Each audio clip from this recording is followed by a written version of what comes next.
The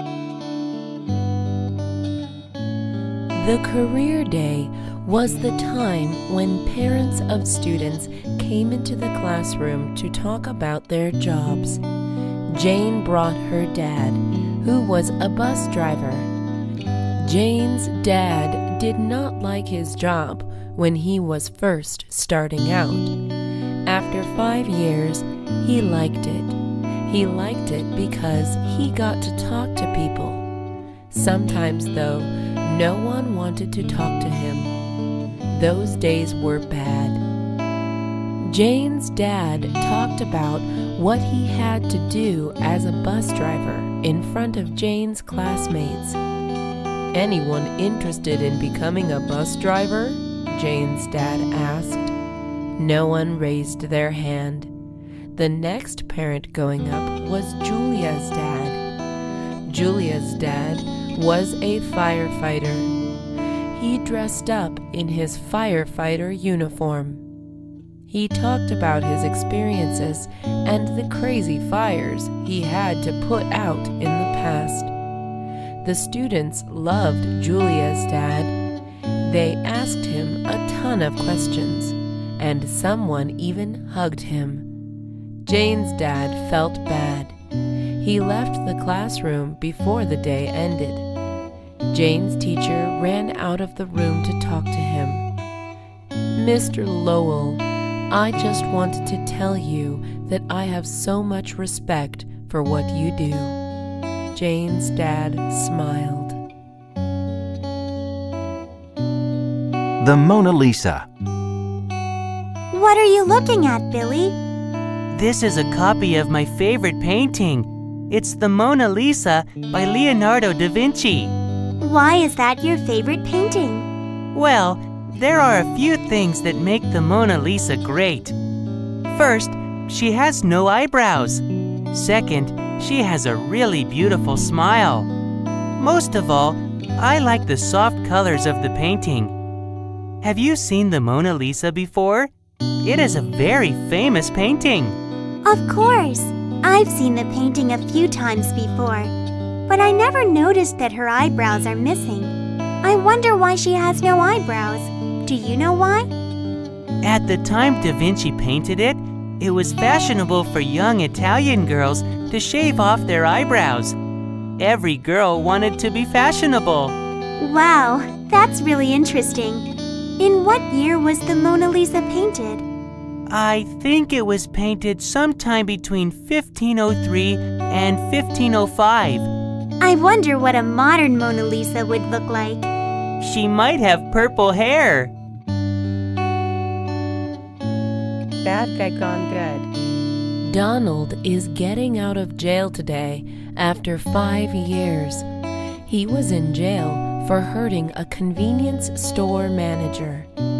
Donald had stolen food from the convenience store, and the manager ran after him. Donald punched the manager and ran away with the food. Shortly after, the police got him.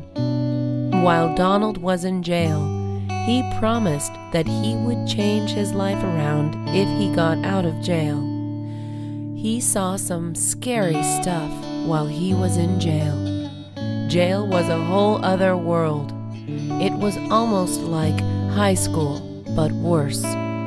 There were cliques where the tough guys tried to scare everyone. Donald tried to stay away from trouble. When Donald got out of jail, he smelled the fresh air. It felt great being out.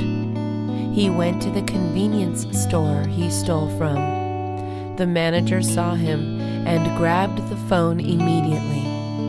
Donald assured him that he didn't want to hurt him.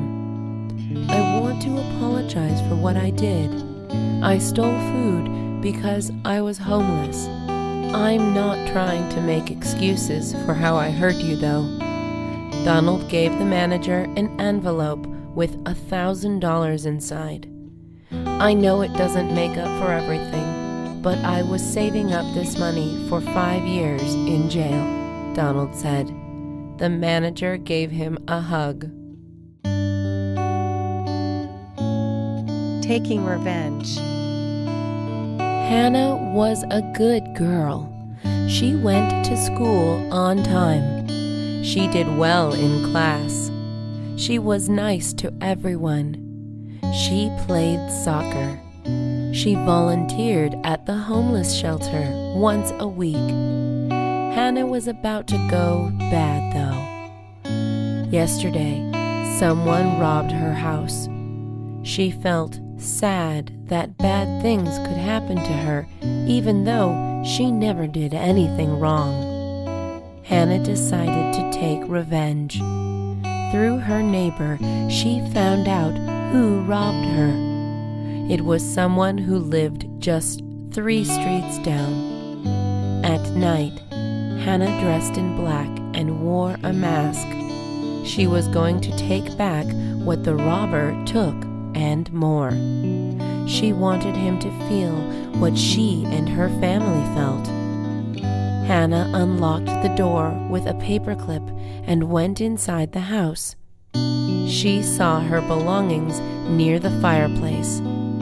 She grabbed the belongings and put them inside a big black bag. She also stole some money, although it wasn't a lot. She realized that there wasn't anything worth stealing, so she spray painted the walls.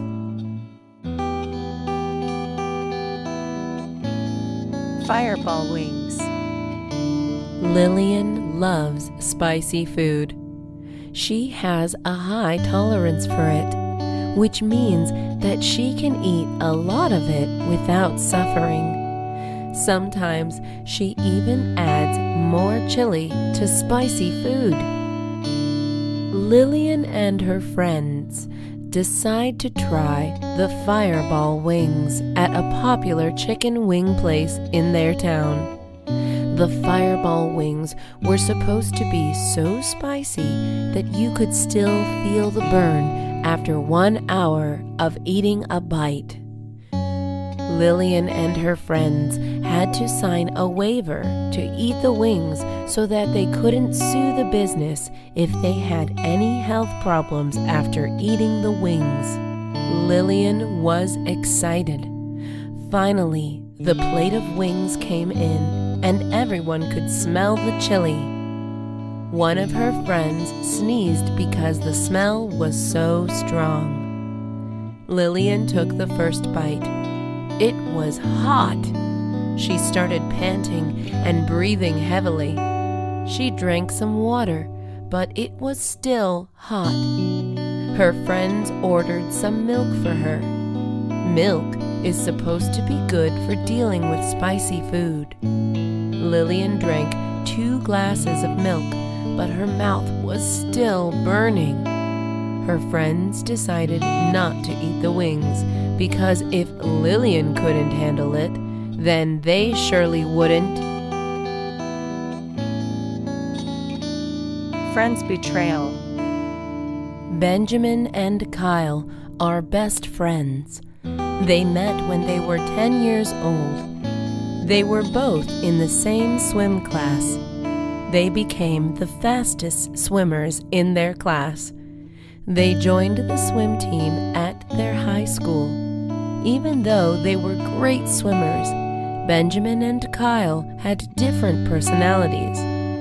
Benjamin was book smart. He had straight A's in all his classes, even the advanced ones. Kyle was street smart. He knew how to get what he wanted.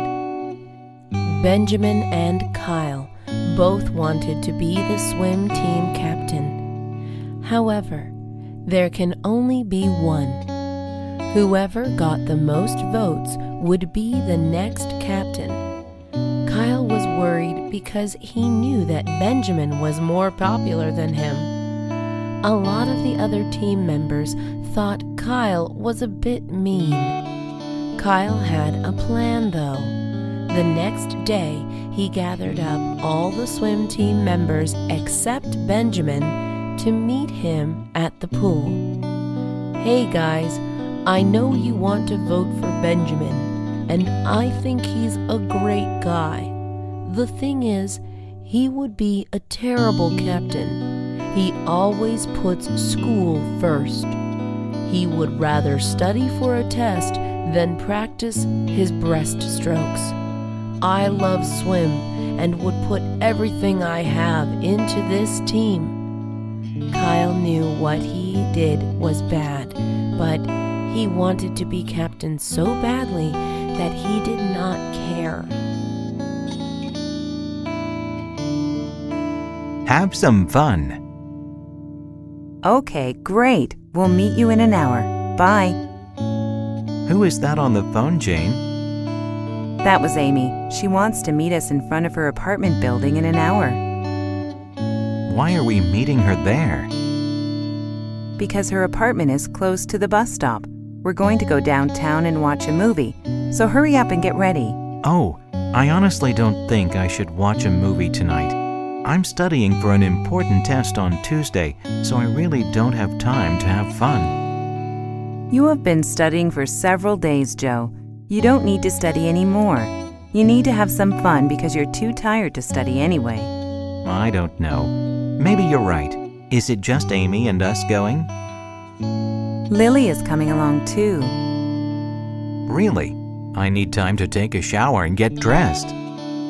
Don't worry, you have time. It will be fun to see Lily and fun to watch a movie together. I told you so. The election speech. Benjamin walked out of the locker room after swim practice.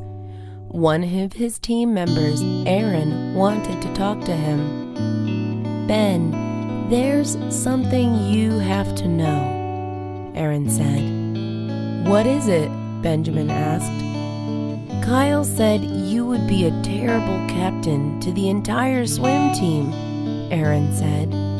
Benjamin went back home depressed. He didn't think that Kyle would betray him. Tomorrow would be the swim captain election. Benjamin didn't have time to worry about Kyle. He had to prepare his speech. The next day, Benjamin and Kyle stood in front of the swim team. Kyle went first. Hello, fellow team members. I want to be your next swim captain because there is nothing I care more about than swim. I will put 110% into every practice we have and every competition we enter. We're going to be winners if you vote for me. Benjamin was up next. Hi all. I should be the next captain because I want to make this team stronger. It's important that we all work together and be friends with each other. We need to support each other whether we win or lose. I will make this team a family. By being a family, we will be more motivated to do our best. The vote for swim captain. Benjamin and Kyle had just made their speeches to be swim captain. All right, all those who want Kyle as your captain, raise your hand, the swim coach said. 5 people raised their hands. All those for Benjamin, raise your hand, the swim coach said. 30 people raised their hands. Everyone congratulated Benjamin and chanted his name. Kyle was upset and left school early. Benjamin went to Kyle's house after school. He knocked on Kyle's door. Kyle opened it. Hey man, what's up? Kyle said. Were you ever going to tell me that you said I'd be a terrible captain to the whole swim team? Benjamin angrily asked. Kyle did not know that Benjamin found out about the betrayal. I'm sorry, man. I wanted to be the captain so badly. I thought we were best friends. How could you do that? Benjamin asked. Kyle shook his head in shame. The truth is, I was jealous of you. You're a great swimmer. You're the smartest one in our class, and everyone likes you. Kyle, you're pretty great too. Girls like you. Your swim technique is amazing, and you know how to get what you want, Benjamin said. Can you forgive me? I'm really sorry, Kyle said. Yeah, but let's talk about it over dinner. I'm starving, Benjamin said. Kyle and Benjamin went to a restaurant they had been going to since they were 10 years old. Tickets to the game. You won't believe this, but I have some great news. I've got 2 tickets to the baseball game next Saturday. Did I hear you correctly? You have 2 tickets to the baseball game? How did you get those? I thought it was impossible to get tickets because they were all sold out last month. It was easy, actually. My colleague and her husband have to go to London that week, so they'll miss the game. They offered me their tickets, and of course, I was happy to accept. You're so lucky. Who are you going to take with you? I was thinking that maybe you would like to go. Otherwise, I might take my brother instead. Don't do that. I would love to watch the game with you. I was just joking. I know you really want to go. Where shall we meet on Saturday? Well, the game starts at 9 o'clock in the morning, right? Yes. Shall we meet here at 8:30 a.m. on Saturday? Good idea. I can't wait.